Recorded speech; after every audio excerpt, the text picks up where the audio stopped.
숲이 사라져가고 이거는 자연에서 현상인데 식물을 재배하는 쪽에서도 마찬가지로 생명체이기 때문에 영향을 받을 거다 이런 얘기죠. 그래서 그거는 이제 농업이기 때문에 그래서 사실은 식물상과 병해충은 우리 농업이라는 걸 엮어서 봤을 때 농업에 있어서의 영향도 당연히 온다 이렇게 이제 볼 수가 있는 것이죠. 그래서 한반도에서는 그러면 기후가 어느 정도 변화가 되고 있는가 해서 한반도도 보면은 현재 2014년 때 이제 자료가 됐으면서 가까운 미래가 2040년, 중도적인 미래는 2060년, 그리고 먼 미래는 2100년을 보고서 한반도에서 온난화가 어떻게 진행되는가 해서 온도가 점점 빨개지는 건 따뜻해지는 거고 그 다음에 이제 추운 기후는 이제 겨울이 줄어드는 형태를 볼 수가 있는 것이죠. 그리고 강우가 오면은 집중 강우로서도 많이 늘어나. 그래서 앞에 나타났던 것처럼 뜨거워지고 있고 집중 강우가 온다는 것은 분명히 우리 농업에 큰 피해를 주고 있습니다. 그래서 농업 현장에 어떤 일이 일어날까가 이제 저희가 고민해야 되는 상황인 것이죠. 그래서 이제 이 그 모임과 관계돼서 정부 정책에 있던 부분이 바로 기후 위기에 안전하고 후행력 농업이라는 어떤 캐치프레이즈에 대한 주제가 있고 거기에 4개의 5개의 행동에 관계에 대한 주제가 소주제가 있는데 저희가 이제 관심이 있는 거에 한 기제가 여기 3번에 돌발 외래 병해충에 의한 어떤 피해인 거죠. 농업적인 피해. 저희가 이제 그래서 그 스몰 키워드에 대한 부분을 저희가 이제 많은 분야가 넓기 때문에 좀 집약해서 그 키워드에 강점을 두고요. 그래서 이제 이런 기후 변화가 실제 기후에 어떤 요소들이 농업에 있어서 잠재적인 영향을 줄까 해서 정리가 된 표가 이것입니다. 그래서 열의 온도, 강우, 극한 현상, 해수면 상승, 그다음에 대기 중에 오존의 농도가 증가하고, 그다음에 대기 CO2가 이제 증가하고 상승하고 하는 거에 따라서 농업 생산에 미칠 잠재적 영향이라고 된 부분들이 쭉 나열이 되어 있습니다. 그리고 그 영향에 대한 그 신뢰도가 어느 정도 높은지 낮은지를 갖다가 지금 얘기를 하고 있죠. 그래서 이걸 보면 실질적으로 많은 부분에 있어서 환경 변화 요소가 농업에 영향을 이렇게 가져올 거라는 것을 이제 보고 있습니다. 그래서 앞으로 이제 지금 벌써 여기 있는 것들이 나타나기 시작을 했고요.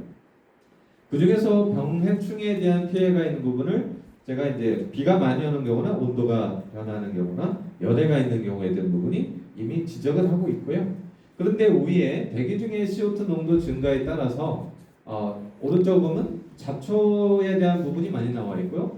토양에 대한 부분이 또 나와 있습니다. 그런데 농사를 지을 때 그 병해충의 발생이 또 토양하고 잡초하고 관계돼서 병해충이 관계되는 것들이 많습니다. 그래서 그 부분도 병해충 발생의 영향이 상당히 중요한 부분이기 때문에요. 그래서 그 기후 변화와 농업 영향과 병해충 발생은 상당한 상관성을 가지고서 피해를 주고 실제 많은 지구 곳곳에서 나타나고 있다.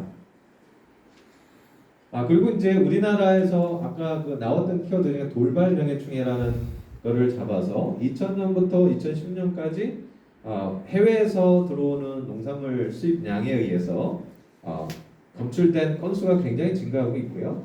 그리고 병해충 발견 건수도 누적돼서 굉장히 많이 나타나고 있습니다. 그리고 실제로 해외 병해충 유입에 대한 기록도 1900년에서 2016년 사이 89종에 대한 부분이 우리나라로 해외에서 들어와서 우리나라에 없던 것이 들어왔던 것이죠. 그 중에 가장 최근에 문제가 됐던 것이 과사상병과 그다음에 나무종, 소나무 재산충 이런 것들이 커다란 지금 국가적 피해를 주고 있고 아직도 지금 해결해야 될 문제로 남아 있습니다. 특별히 재산충이라든가 과사상병은 고위험병원체이기 때문에 연구도 안 돼 있고 지금도 안고 살아야 되는 발생하면은 박멸이 불가능한 병원으로 알려져 있습니다. 그래서 전 세계가 다 같이 지금 계속 유입된 나라들은 피해를 보고 있고요. 그리고 이거는 지능청 어젠다에서 2018년에 세팅을 해서 27년까지 그 안전 생산에 대한 기술에 대한 부분이 이제 병해충에 대한 부분이 있습니다. 근데 코로나 팬데믹으로 3년을 까먹고요.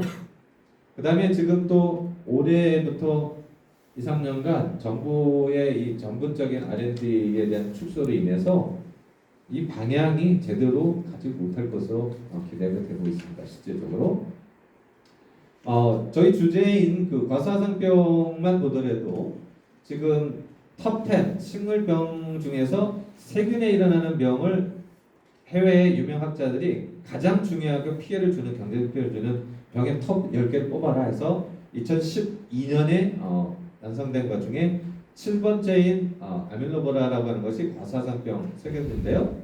전부 지금 우리나라뿐만 아니라 전 세계적으로 지도를 보시면 미국, 그다음에 유럽 전역, 그다음에 이제 아시아 쪽 이렇게 발생해서 여기 이제 중국하고 그 중국 옆에 있는 나라까지 지금 나와 있습니다. 그리고 북한은 안 찍혀 있는데 북한에도 발생이 돼서 작년 재작년에 제가 이제 그 올해 농업 칼럼에다가 북한도 발생한 사실을 좀 알렸고요. 그래서 이제 이 병은 우리나라 주변국 중국하고 북한에도 와 있다.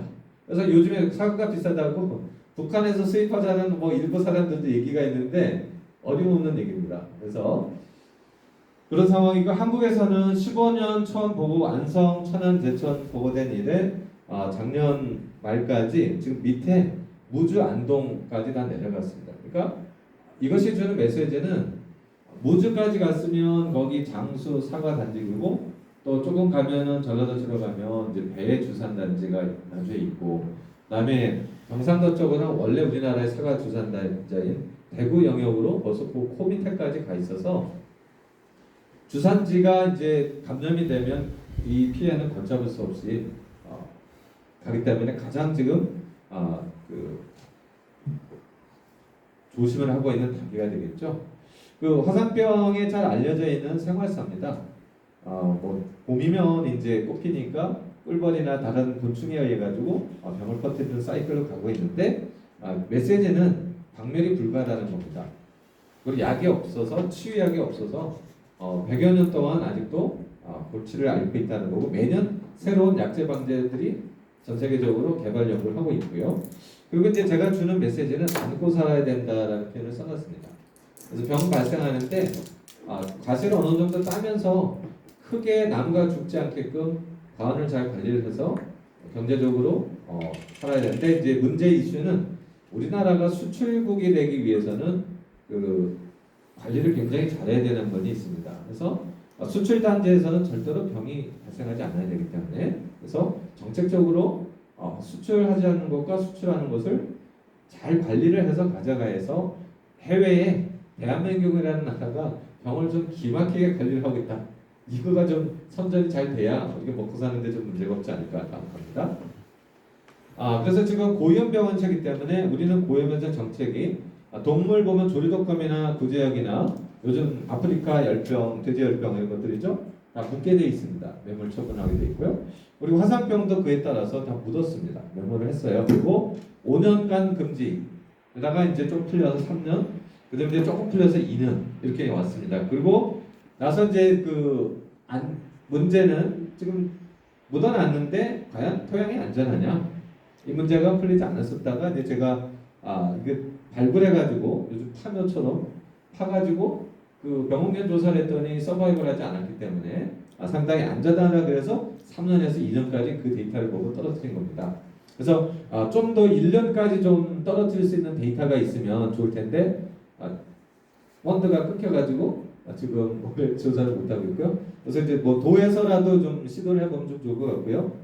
그래서 그 다음에 이제 파묻은 곳에 시간이 지나면 다시 심을 때 재식을 할 때 안전할 거냐라는 문제가 좀 아직 좀 남아 있고 아직 신뢰도가 낮고요. 그다음에 거기다가 이제 대체 작목으로 사과배 대신에 뭘 심어서 농업을 계속 가져갈까에 대한 이슈가 남아 있습니다.